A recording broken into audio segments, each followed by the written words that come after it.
Now you can unveil the statue, sir, in this way, sir. This is to unveil.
Thank you.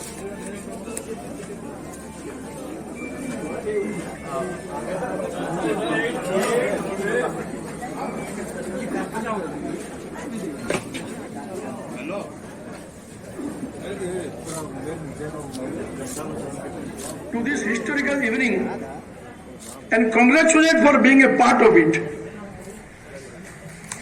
Dear friends, the variety, how the struggle for the people, for us, for the next generation. Association on 23rd December 1908, having with only 10 members, and on this auspicious occasion, the Bar Association of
Thank you.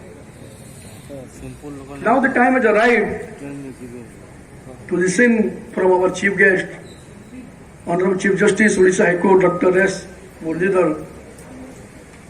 He need no introduction. This is his second visit to our justice, and everybody knows him in the state since last 1.5 year, 1 year. He's traveling in such a way and conducting the programs and projects, and he is so much interested for the development of each and every bar association. And he's a very simple person. I request Honorable Chief Guest, Chief Justice Odisha High Court, Dr. Justice C.S.Behera, for his keynote address. Sir, please.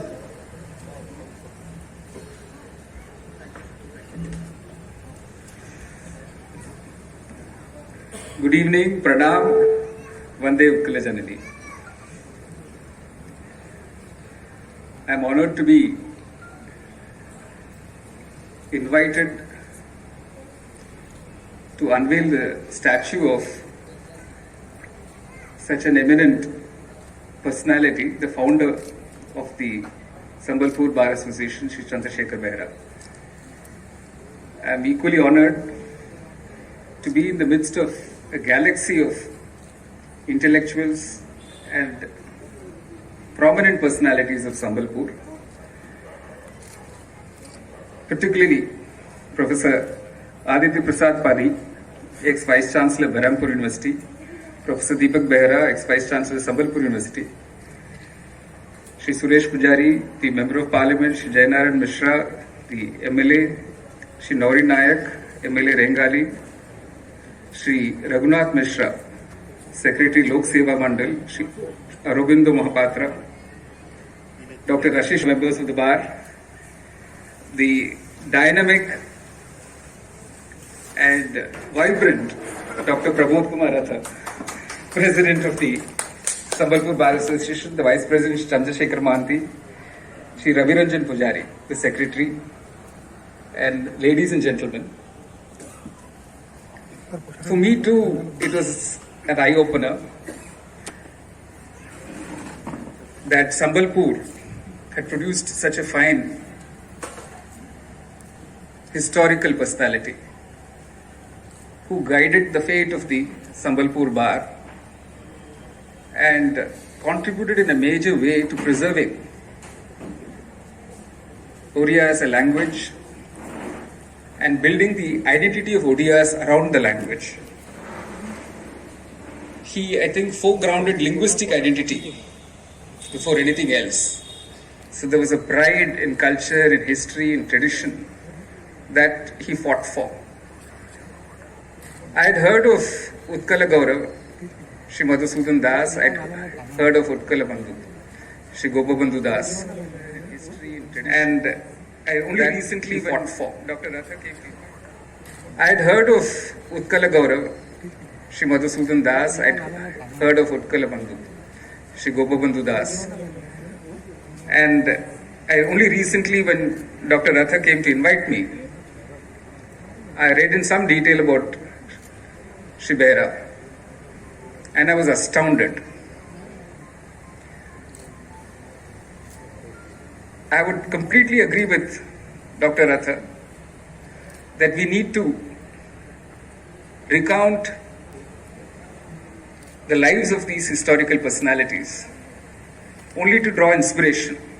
Read newspaper items, articles. They're still far from the kind of social democracy that Baba Sahib Ambedkar dreamt of when the constitution was drafted. The kind of society that Bapuji dreamt of when he fought for our freedom. When we think of untouchability as a malaise, which still is amidst us. Of course, we have made strides, but we still have a long way to go. It is that equal society that they all fought for, and they never gave up.